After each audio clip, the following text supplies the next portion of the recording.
कि क्यों पाकिस्तानी पासपोर्ट पे ये लिखा हुआ है कि हम इज़राइल नहीं जा सकते और उसके साथ टर्म्स नहीं है, जबकि प्रॉब्लम्स तो हमारी भारत के साथ भी हैं। जय हिंद। सो फ्रेंड्स, वीडियो देखने से पहले पाकिस्तान के लिए एक संदेश है। जी हाँ, भारत से एक दिन पहले आज़ाद होने वाला पाकिस्तान आज कहाँ खड़ी है और भारत आज कहाँ खड़ी है। आज भारत एक इकोनॉमिकल पावर हाउस है और आज पाकिस्तान इकोनॉमिकल क्राइसिस से जूझ रही है। भारत दुनिया का 5th largest economy, 4th largest stronger powerful country and 4th largest arm forces के साथ यूएसए, रशिया एंड चाइना के साथ कॉम्पीट करता है। भारत आज हर सेक्टर में आगे बढ़ रहा है। अभी तक पाकिस्तान खुद की आइडिया से के सुई भी नहीं बना सकता है। जी हाँ, लेकिन आज भारत दुनिया का मैन्युफैक्चर्ड हब बनने की ओर जा रहा है। जी हाँ, आज भारत में दुनिया के लगभग सारे चीज मैन्युफैक्चर्ड किए जाते हैं।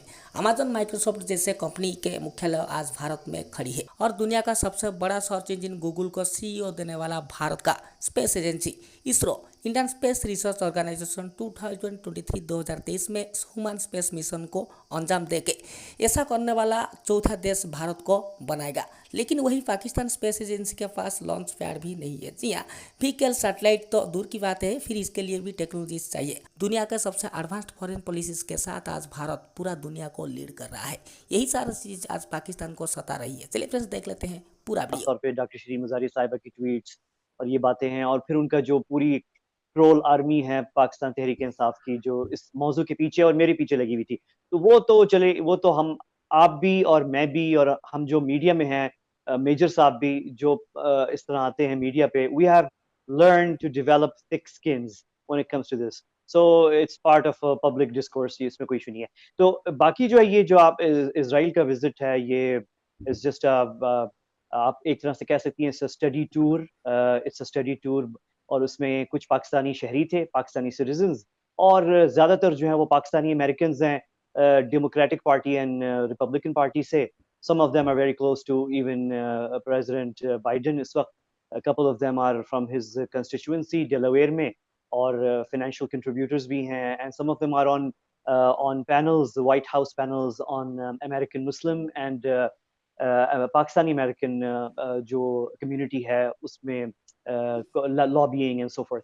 So it was a very interesting visit, and we got to meet Israeli officials, including the Israeli president, President Isaac Herzog, or Knesset members. We were hosted by the Speaker of the Knesset for 5 hours. It was very good. It was really excellent. लेकिन मुझे ये बताइए कि क्यों Pakistani passport पे ये लिखा हुआ है कि हम इज़राइल नहीं जा सकते और उसके साथ टर्म्स नहीं है, जबकि प्रॉब्लम्स तो हमारी भारत के साथ भी हैं। बिल्कुल, ये it's a very logical question. अगर हमारी इतनी मुश्किलात भारत के साथ हो सकती हैं, और इसके बावजूद जो है हमारी पीपल टू पीपल कांटेक्ट भी है, बेशक अभी पिछले 2 साल से रुका हुआ है, लेकिन है। और we have embassies in both capitals, why not Israel? हमारा तो कोई ऐसे, we have no conflict really with Israel. अब पॉइंट ये है कि पाकिस्तानी पासपोर्ट पे तो लिखा हुआ है, लेकिन मैं आपको ये बता दूं, may be lots of people don't know this, 57 member countries of the OIC, मेरे ख्याल में सिर्फ 2 या 3 रह गए हैं जिनके पासपोर्ट पे ये लिखा हुआ है। One is Pakistan, I think another one is Kuwait. Bangladesh ने जो है वो I think year and half पहले रिमूव कर दिया था। I really do not know of any other country जिसने अपने पासपोर्ट पे ये लिखा हुआ हो, member country of OIC. Almost half of the OIC countries, जो मेजर मुस्लिम नेशंस हैं, Muslim majority Nations, have diplomatic, very excellent, in fact, not just diplomatic, but very, very close people to people contacts with Israel. You take all the Central Asian Muslim majority nations, you take Azerbaijan, Turkey, you take Morocco, Egypt, Jordan, and of course now the UAE and Bahrain. Sudan probably is coming up. You have Kosovo, Albania. So major Muslim countries, Indonesia के already contacts हैं, Malaysia थोड़ा सा भी वो बाहर है, completely out है। So इसमें बहुत progress है। Everybody knows कि all the gas and oil in Israel really comes from, most of it really comes from Turkey and Azerbaijan, two important member states of OIC. So it's really not an issue. ये कोई इतना बड़ा issue नहीं है। पाकिस्तान में ज़्यादा issue है because unfortunately हमारे यहाँ political leaderships ने over the years and decades, especially in the last 4 decades, इसको बहुत ज़्यादा emotional और इसको बहुत ज़्यादा religion से attach कर दिया, और उसका result हम देख रहे हैं कि you cannot have a sane discussion in Pakistan with a lot of the people, ordinary people. It's a good thing कि मेरा जो experience है, मैं तो वापस आया हूँ इसराइल से, it's my third day today, and everyone I spoke with, people in whether in government, different government departments, or Pakistani media, everybody understands it. Everybody understands कि it's not कोई ऐसी बड़ी चीज नहीं है।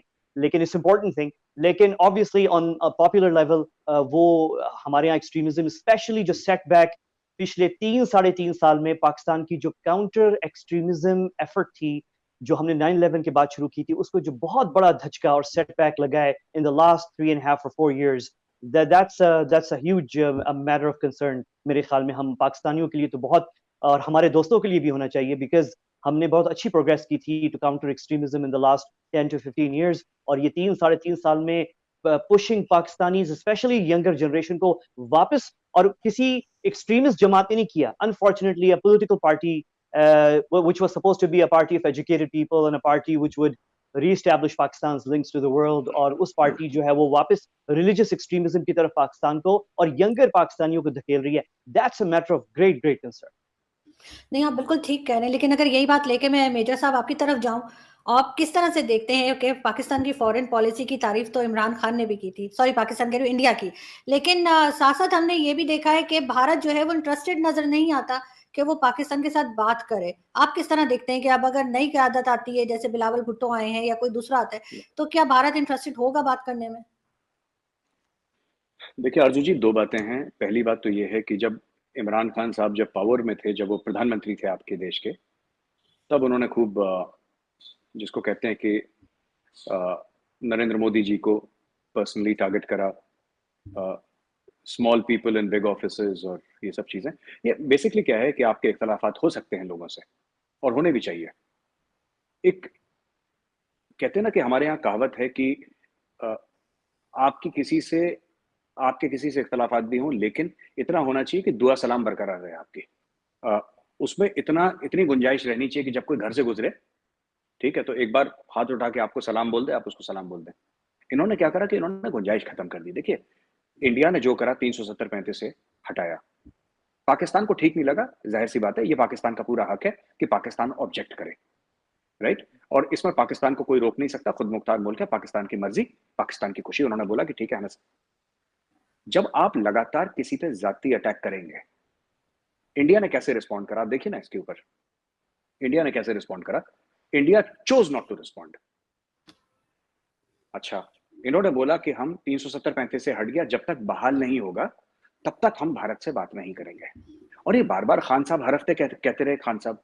तो इससे ये मैसेज गया आम पाकिस्तानी में, जो हो सकता है कि क्योंकि हम लोगों का तो रोज का पेशा है ये इंडिया पाकिस्तान खेलना, तो हमारा तो रोज का पेशा है, लेकिन जो आम हिंदुस्तानी है, आम पाकिस्तानी है, जिसको इसके बारे में इतना इंटरेस्ट ना भी हो, उसके और मसले हैं, उसको ना भी इंटरेस्ट हो, तो उसको ऐसा लगा खान साहब की बात सुन के कि जैसे इंडिया से रोज फोन जा रहा होगा, खान साहब बात क्यों नहीं कर रहे हमसे। और खान साहब जवाब में ये कह रहे हैं कि आप जब तक तुम 370-35 से बहाल नहीं करोगे तब तक मैं बात नहीं करूंगा तुमसे। तो ऐसा तो हुआ नहीं, यहां से फोन नहीं गया। मेरा ये कहने का मतलब है आरजू जी कि इंडिया को 2-3 चीजें, इंडिया देखिए, मैं आपको, लेट्स बी वेरी ऑनेस्ट, हम लोग as friends we are talking, a large part of why Pakistan is in the FATF grey list is because of India, ठीक है, और ये बात सच है। और इंडिया ने देखिए जितना, और जो पाकिस्तानी समझते हैं ये साजिश नहीं है, साजिश वो होती है जो लोग बंद कमरे में चुपचाप करते हैं। 370-35 से हटाना साजिश नहीं थी, वो बीजेपी के मैनिफेस्टो में लिखा हुआ है। तो अगर मैं अनाउंस करके कोई, मैं कह रहा हूं कि मैं जब पावर में आऊंगा तो मैं 370-35 से हटाऊंगा, और मैं पावर में आया, मैंने हटा दी, इसमें साजिश कैसी है? ये तो कह के कर रहा हूं मैं। साजिश होती है जब पीठ में आप किसी के छुरा घूमते हैं, वो साजिश है। आप सरप्टिशियसली कोई काम करें, ये तो सामने हुआ जो भी हुआ, और सामने बीजेपी डे वन से कह रही है। अच्छा, हमें फौज में सिखाया गया कि किसी भी चीज को करने के लिए 2 चीजें जरूरी हैं, इंटेंट और कैपेबिलिटी। बीजेपी का इंटेंट हर समय था, बीजेपी की कैपेबिलिटी नहीं थी। इंटेंट हर समय था, जब उनकी 2 सीट्स थी हमारी पार्लियामेंट में, तब भी बीजेपी का इंटेंट था, लेकिन उनकी कैपेबिलिटी नहीं थी। जिस दिन उनकी कैपेबिलिटी हुई, उन्होंने हटा दिया। तो लगातार उनके मैनिफेस्टोज में, तो ये कहना कि साजिश थी, कोई साजिश नहीं है इसमें, ये कह रहे हैं और इन्होंने करा है। अब आपने बोला कि ये कब इंडिया पाकिस्तान के बीच में बात, मैं बता रहा हूँ, ट्रस्ट डेफिसिट बहुत ज्यादा है। मैंने आप ही की शो में डिस्कस करा था अर्जुन जी। अब देखिए, होनी तो चाहिए बात, राइट? और लोग आपस में, लोग कहेंगे कि कब हम भाइयों की तरह रहेंगे, या कब हम प्यार मोहब्बत की बातें, हम लोग अगर तमीज से बात कर लें एक दूसरे से, ये बहुत बड़ी बात है। हम तो तमीज से बात नहीं करते एक दूसरे से ना। तो I think that is the first step where both the countries, you know, if they can engage with each other in a civilised manner, I am talking about both India and Pakistan, तो वो फिर वहां से मसले। जहां तक कश्मीर का मसला है, that is an emotive issue for Pakistanis as well as Indians. For various reasons. ठीक है, पाकिस्तान का अपना अलग मसला है, इंडिया का अपना अलग मसला है, लेकिन it's an emotive issue for both the Nations, that much is